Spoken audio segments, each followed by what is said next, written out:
आप सभी का ऑल राउंड नॉलेज में स्वागत है। और दोस्तों आज मैं आप लोगों को बताने जा रहा हूं कि आप किस तरह से पास्ट कंटीन्यूअस टेंस के सेंटेंसेस को पैसिव वॉइस में चेंज कर सकते हैं। तो आप लोग सभी इस वीडियो को अंत तक जरूर देखिएगा। मैं आप लोगों को एक एक रूल भी बताऊंगा। और आज के वीडियो की खास बात यह है कि मैंने हर तरह के सेंटेंसेस को शामिल किया है, चाहे नेगेटिव हो या फिर इंट्रोगेटिव हो या फिर WH क्वेश्चंस वाले इंट्रोगेटिव हो। तो आज का वीडियो काफी इंटरेस्टिंग होने वाला है। आप लोग सभी इस वीडियो को अंत तक जरूर देखिएगा। और यदि आप लोग मेरे चैनल पर नए हैं तो जरूर सब्सक्राइब भी कर लीजिएगा। But before that let's learn some basic things. दोस्तों पहले हम लोग कुछ छोटे एग्जाम्पल से समझते हैं। जैसे मान लीजिए I was writing a letter. यह भी किस टेंस में है?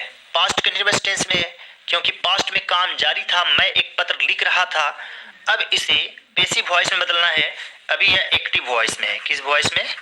एक्टिव वॉइस में है, क्योंकि यहाँ लिखने का काम आई कर रहा है। सब्जेक्ट जो है वो परफॉर्मर ऑफ एन एक्शन है।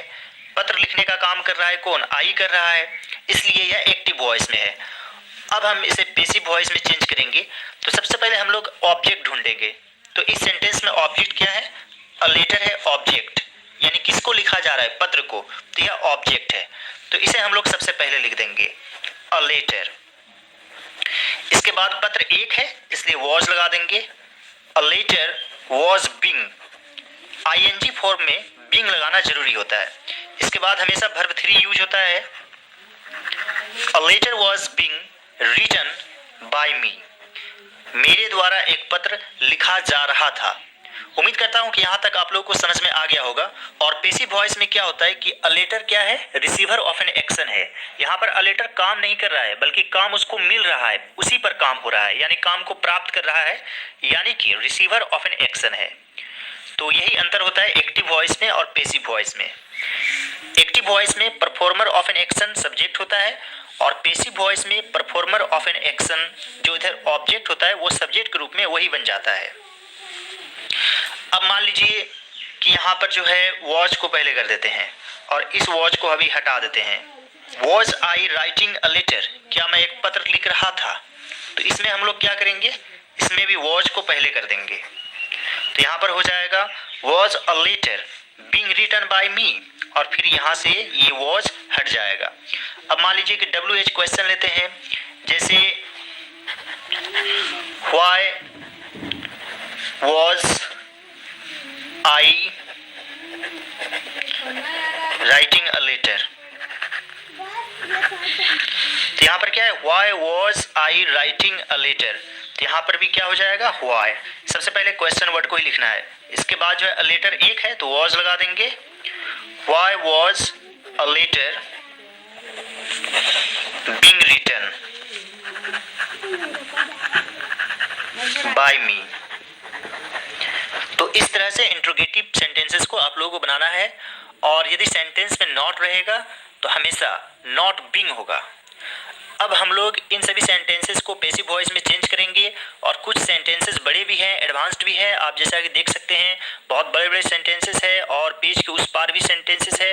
तो इस वीडियो को अंत तक जरूर देखिएगा, सब्र बनाकर देखिएगा। आज का पहला सेंटेंस है I was not laughing at anybody, मैं किसी पर नहीं हंस रहा था। तो मेरे द्वारा किसी पर नहीं हंसा जा रहा था। एनीबडी को हम लोगों को नोबडी में चेंज करना पड़ेगा।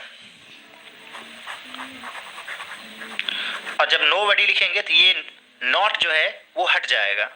Nobody was being laughed,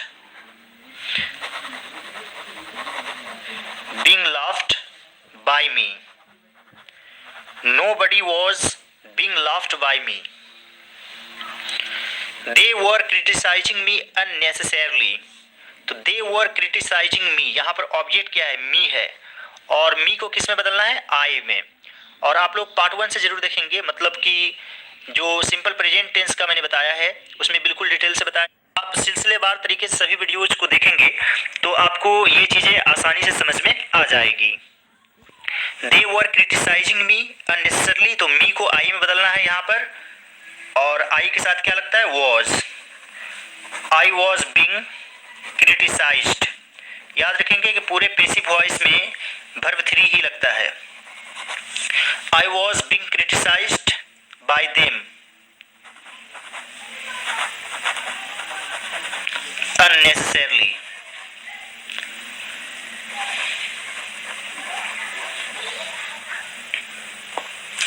I was being criticized by them unnecessarily. या फिर आप unnecessarily को यहीं पर लिख सकते हैं, I was being criticized unnecessarily by them. इस तरीके से भी बना सकते हैं. He was not playing any game.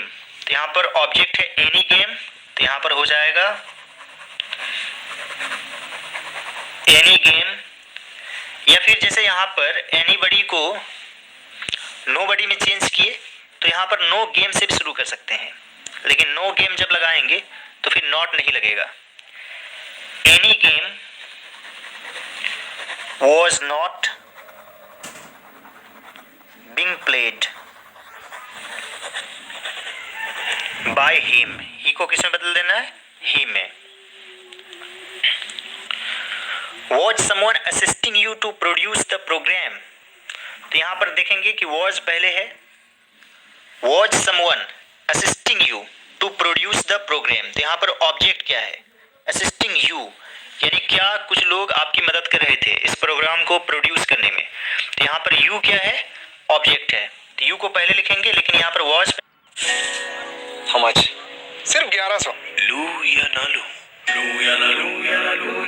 was पहले है और you के साथ क्या लगता है? were लगता है, तो were को पहले करेंगे. were you by someone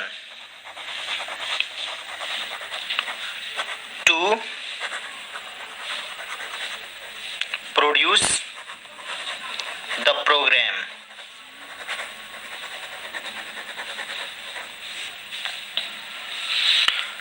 How were you managing the show? तो यहाँ पर क्वेश्चन वर्ड है how, और किस चीज को मैनेज किया जा रहा है? the show. तो ये क्या? ऑब्जेक्ट. तो इसे हम लोग पहले लिखेंगे, लेकिन उससे भी पहले क्वेश्चन वर्ड आएगा. तो यहाँ पर लिखेंगे how. the show एक है तो was लगाएंगे. how was the show being managed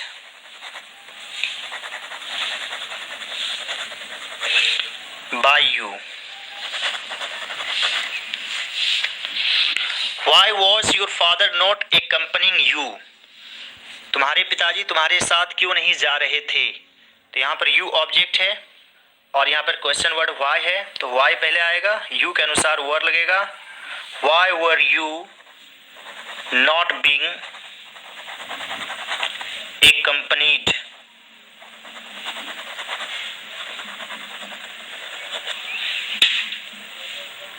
by your father?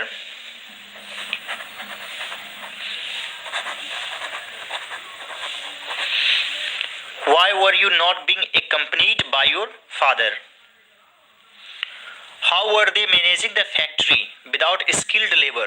तो यहाँ पर ऑब्जेक्ट क्या है? Managing the factory. The factory क्या है? ऑब्जेक्ट है. तो यहाँ पर हो जाएगा how. द फैक्ट्री एक है इसलिए was यूज करना है. How was the factory being managed? Being managed by them.